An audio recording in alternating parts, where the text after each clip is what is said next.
Peace and love, viewer. Thank you so much for joining me once again. In today's talk, we're going to talk about sin. No sin equals freedom of identity. Now, what do I mean by that? I mean that our judgment of ourselves keeps us stuck in a cycle of offending, feeling bad about ourselves, doing something to feel better, eventually leading to the cycle perpetuating. Okay? Everyone does something that they don't and can't admit to. It could be thieving, it could be a violent attitude, it could be selfish attitude, it could be lying, it could be adultery, it could be violence of thought, violence of mind, it could be, anything which we use others when others are the cost to our experience. When we can do whatever we like and others will pick up the cost, very selfish. We can be like that. It's human to be like that. I reference sin, and I never could identify with the Christian notion of sin, because the Christian notion of sin relies on original sin, meaning that from your core you are bad, wrong, evil, in error, at fault. And I never felt that way, was very justified. I never felt that that's going to make us feel any better about ourselves, the wretched, Now, I went through that. I adopted other ways of thought. I've found that there's a truth in that. Not original sin, it's animal sin. Okay? Because I believe that humanity, you, me, we have the divine spark. It's something very special inside of us. It's the power to create life. It's the power to create society and anything that we like through our mind. The power to manifest through thinking simply. Hey, I could do with this, and along it comes, It's a lot more complicated than that. However, that is our divine spark. We act as the bridge between the physical and the spiritual, the physical and the non-physical. We are what comes in between the known and the unknown. So we have the divine spark. However, we are the divine spark inside a flesh sack, a meat husk, And we can forget our divinity. It took us a long time to realise we had one, and now we do. And in our ancient world, only a certain few could be justifiably understood as divine.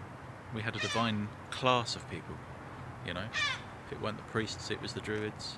There's always been people who are the divine ones that do the divine stuff for us. And I break that now, because the divinity is in you and you alone. It's very important for you to embrace your divinity. Because if we don't, we find ourselves scrabbling around the physical. We are running from ourselves. One mentor, Infinite Waters, he says, in our ancient world we were running from the animals. Now we've conquered the natural world, we're running from ourselves. It's very poignant and potent, that knowledge. We are running from ourselves. Sin. Sin is very interesting. We like to judge others. We like to see junkies and thieves and people who don't look very good in themselves. We like to point the finger at them so that we feel better, so that we feel illuminated, so that we feel divine. Our divinity cannot come at the cost of others. No, that's not the way it works, because the divine doesn't have to look good, it doesn't have to smell good, it doesn't have to appear to you as good, but it is. It's very good. And that is what we'll learn in time. Because the universe tests us. And what if this God that you adore, what if it comes to earth in many forms just to test you? What if it languishes on the floor with the hobos, the homeless? Bless them. Bless you, my friend, if you've ever experienced that. And bless anyone in that situation. I pray, right now, right here, Great Spirit, please allow those with no home to find refuge, a home of their own, peace and serenity of their own. Let it be. Let it be. Great Spirit, let it be. This is my prayer. So, the issue I have is that if we judge these people, these sinners, we have to consider that the God created that for them. This loving God, this merciful God, it created those conditions that made them a thief. They had no choice. If an infant has known only neglect, starvation, hunger pains to the point of madness, because hunger will make you mad, and that infant grabs a piece of bread and has grabbed whatever they can and need for their survival, and then they get to the point they're an adult and they've survived, but they still retain that mentality. But it was not their fault that conditions created that for them. It's not their fault. It's not your fault. It's not your fault. But there's a behaviour that we can fall into, a behaviour of sin, a behaviour of self-hatred, in essence. Self-destruction, self-hatred. We need to know what it is, we need to see it for what it is, we need to point it out when it's happening. It's very easy to sort of be self-deprecating, even in humour, you know. But be cautious. What you say to yourself, we make true. The universe makes true. The universe is only an aspect of the soul, okay?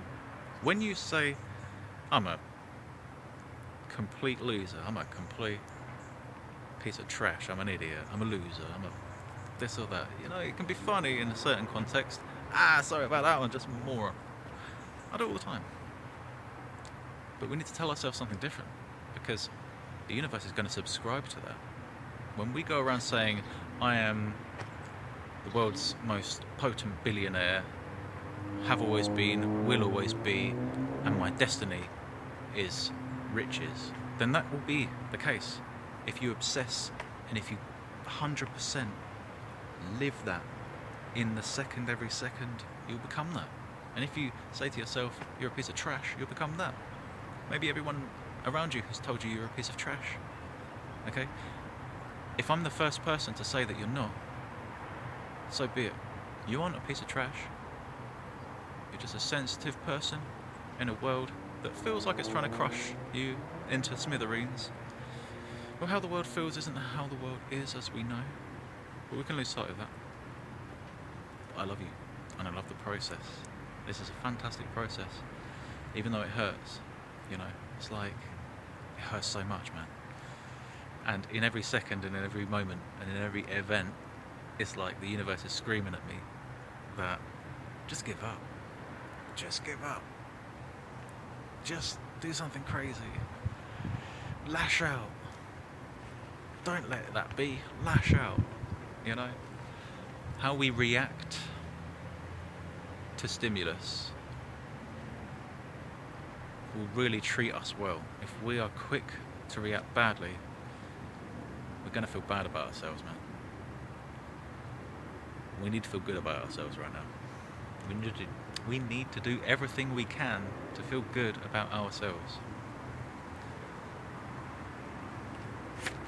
It's all going to be okay. Everything will be okay. If you're watching this, there's a reason. The reason is this: to hear that things are getting better as we speak. They've reached the zenith of hardship, and there's a better way, and it's waiting for us. It's coming our way. We will contribute to it at every opportunity. We will manifest at every opportunity. We will do so by imagining the feeling of that we wish when we get it, when we're in it. We live that feeling. We experience it. We live that feeling intensely. We experience our lives through that feeling. And then we shrink that feeling into nothing. Then we absorb it. We feel the feeling in the center of our brain, and then we take that feeling down to the lower chakra, 2 inches down from the navel, 2 inches inside the body. Or 4. We allow that feeling to rest there and settle there, and then we forget about it. We forget about that feeling, and then the manifestation can come to us. We will not search for it. We would contribute to it in any way we can, physically, emotionally, psychically, but ultimately we won't chase it. We won't chase it. So, to round up, sin and the thing that we're doing, the addiction that we have, the mindset that we have that we should never admit, the lying mindset that we have, whatever we have that we hate ourselves about, we're going to forgive. It's not us who does it. It's not us who does it. It's the behaviour. The behaviour needs to be separated from the us, from the self. Okay? And when we separate it, we don't kill it, we don't hurt it, we don't separate ourselves and then bang it to death. No, we love it because it's something from our past. It's something from our childhood. It is childlike. Okay? The only way we can accept it is by forgiving it and loving it, even if it's the most abhorrent, disgusting, unfathomably hate-worthy thing. Okay? The worst of the worst of the worst. Consider it. Be it. Okay? Understand what it is. It's not you. It is just a part of you. Not even a part of you. You didn't choose it. You didn't want it. Okay? People chose it for you. So important that we separate that behaviour from the self, because it's not yourself. The thoughts you have, they're not yourself. Okay? Thoughts come completely irrationally, completely out of nowhere. They call them intrusive thoughts. Thoughts intrude upon us. Okay? It's a result of our animal past, our animal nature. We have come from the jungle and then the plains, and the only way we survived any of that was because we became social animals and we lived in groups. But then living in a group makes the individual go a little bit insane. Not to say that not living in a group won't, but I suppose there's different flavours. But it will affect the mind such that you become the group. And if you can't, then a part of you says you're wrong. And all of our behaviour becomes in order to satisfy the group. That's why people pleasing is such an issue, or is so prevalent, because we put ourselves under the needs of the group. We put the needs of the group ahead of ourselves sometimes.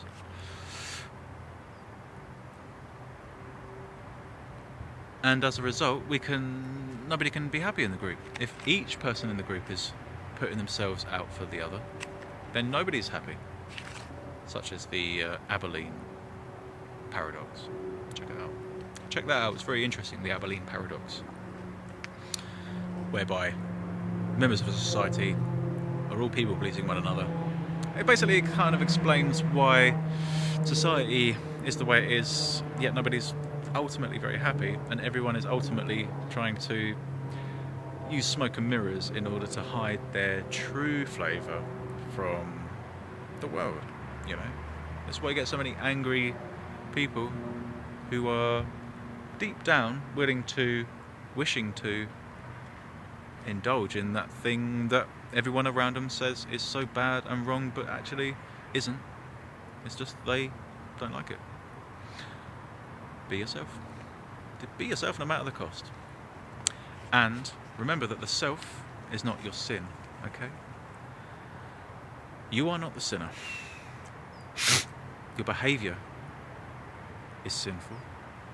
And the behaviour has a mind of its own and a voice of its own, and it tells you to do stuff. In addiction circles, it's called stinking thinking. Okay? How we think ourselves into wrongful action. You know? And you'll convince yourself once you start. So you need to know what stinking thinking is. It's so important to recognize, gravitate towards addiction help, because we consider drug addiction as the addiction, the one that we all like to point our fingers at others about. But we are addicted to all things. Addiction is part of life. It's what keeps us glued to the earth. It's what makes life fun. It's just negative addictions aren't very good for us. And addiction also doesn't come through hardship always. Sometimes a trigger is everything going brilliantly, you know. So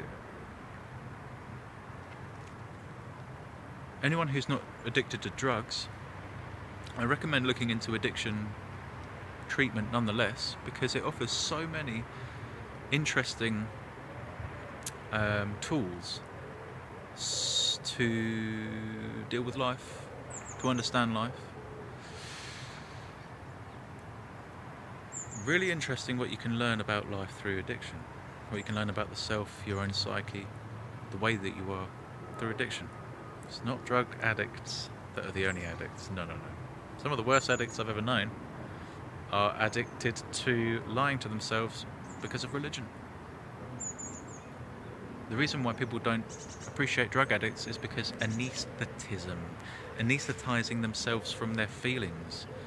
However, if somebody has used the Great Spirit, God, religion, in order to escape from their feelings, and I understand that, because sometimes feelings are way too much for us, you know, and this is why I won't judge the drug addicts either.